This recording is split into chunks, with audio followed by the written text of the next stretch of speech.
Hello and a very warm welcome to SNC QMS Consultants new video. This video is about ISO 9001-2015's clause number 4.2, which is understanding the needs and expectations of interested parties. In our earlier video, we had seen the clause 4.1, which was understanding the organization and its context.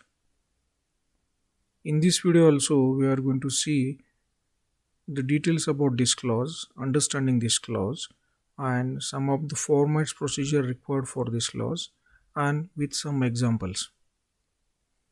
Before moving ahead in this video, I will request you to watch our other videos which will help you to understand this clause in detail. The description box has the links about these videos such as clause 4.1, understanding the organization and its context, how to develop ISO 9001-2015 quality management system, secrets to understand ISO 9001-2015, detailed plan of certification ISO 9001-2015 will help you to understand ISO standard and clause 4.2 in detail. Let us move to the video.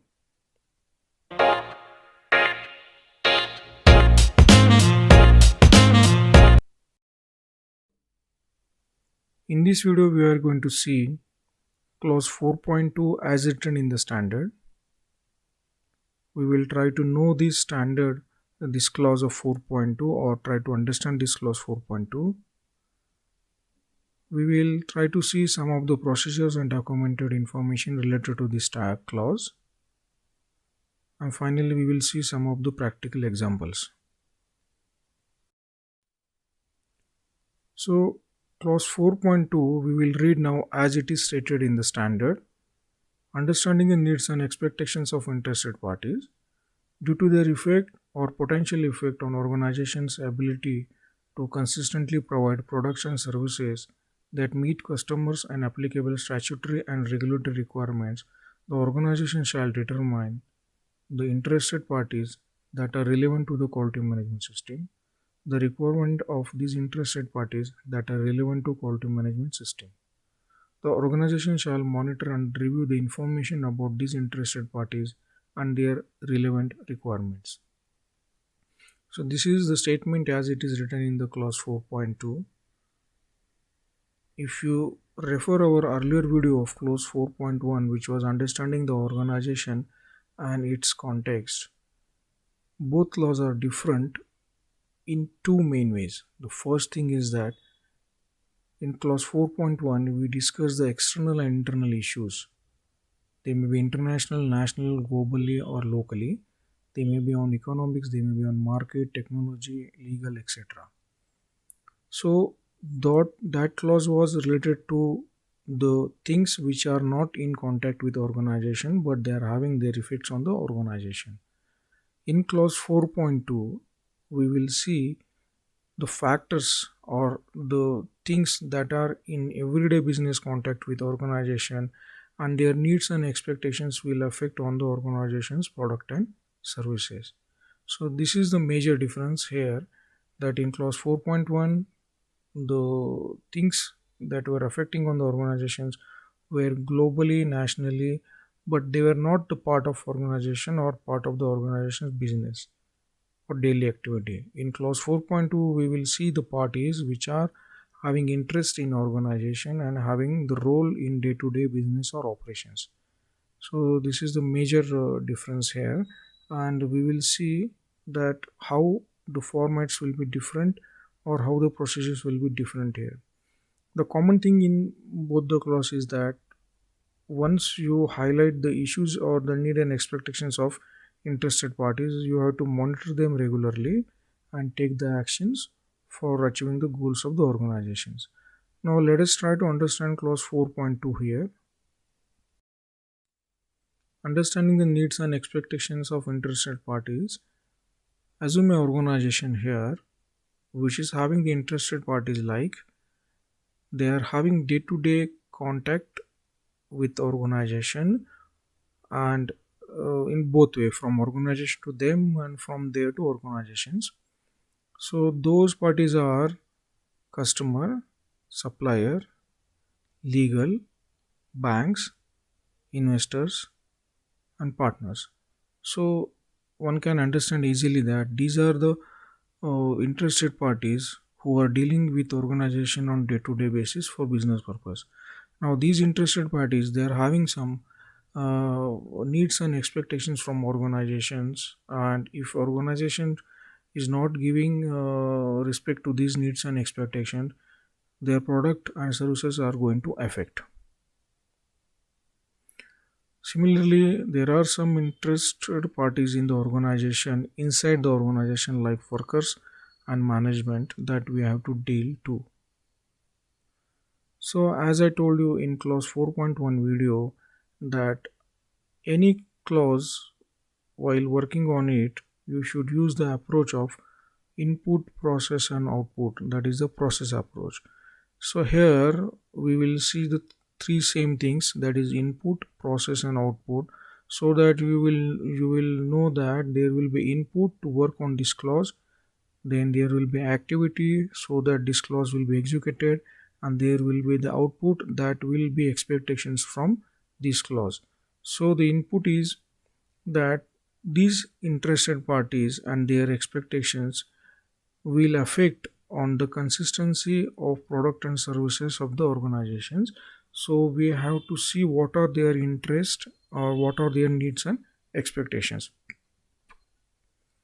Then activity, what we have to do, we have to regularly monitor and review these interested parties needs and expectations, and we have to work on them and take effective actions, which is the output.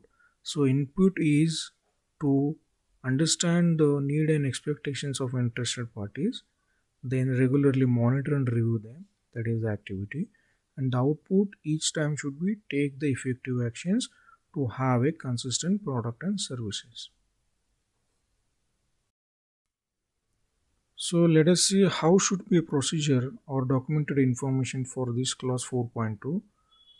As far as me, there is no requirement of any procedure here, as the clause is very similar to 4.1 with some of the differences, and there also we didn't made any procedure. Here also we don't need any procedure, but we need a documented information. A documented information format with all requirements covered with action plan of clause 4.2. Documented information shall cover external interested parties, customer, supplier, legal, bank, investor and partners. Similarly, internal interested parties like workers and management. Then their needs and expectations monitoring should be done regularly, and action plan to supply consistent product and services. So these four things should be in that format or documented information, that will solve the purpose of clause 4.2, and you have to use that format regularly in the organization shop floor. So let us see how should be that documented information here. If you see, I had put a small example of that document here or format. The heading is needs and expectations of interested parties, then date is written there. The first column is the serial number, second column is external interested parties, where I had put the name of customer, legal, supplier, banks, partners and investors. Then in the same column I had kept the internal interested parties, that is workers and management. The third column should be needs. The organization should every month try to understand their needs from the CFT, and the fourth column is their expectations from CFT. Then the fifth column is, with these need and expectations, the organization should find out what are the risks for the future. They should mention it there, and they should find out the opportunities also, and after that the organization should take actions so that this risk should be eliminated and opportunity should be utilized with some resources and responsibility and target date, and a regular review should be done for the status. So this is a similar format that we used for the clause 4.1.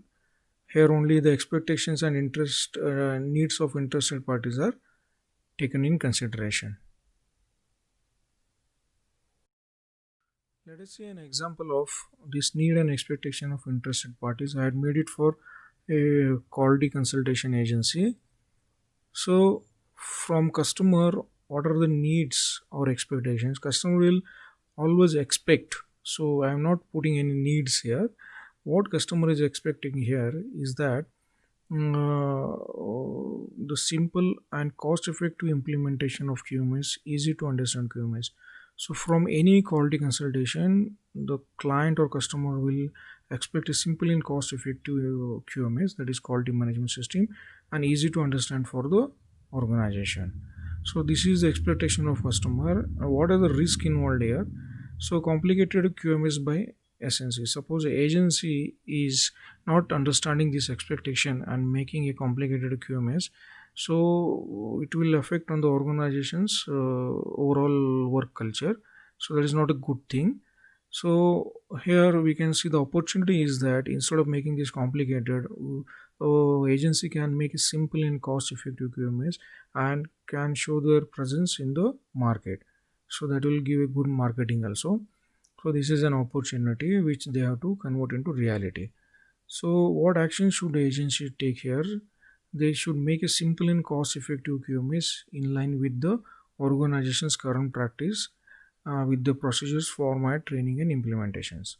So what resources required for this is laptop and the standards. Then responsibility, we are putting some name here with some target dates, and every month we can put the status review here. So this is the way that any organization can make their this format and use for their every month review purpose. I will not go in detail for all the interested parties here. You can make it for your organization, make it in a more simpler way, make it in a more elaborated way, it's up to you. But similar format or this format you can use which will satisfy the purpose. Always keep in mind this format is to utilize every month for review purpose, so that you can take some actions in reality and organization can supply good product and services consistently.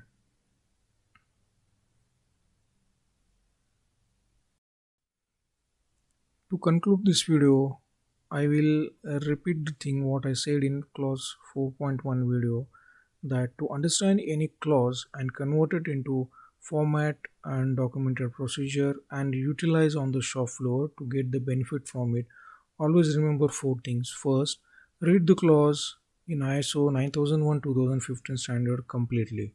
Then try to understand the clause. Use input process output theory, which is a process approach. It will help you to cut the clause in three parts, that is input, process and output.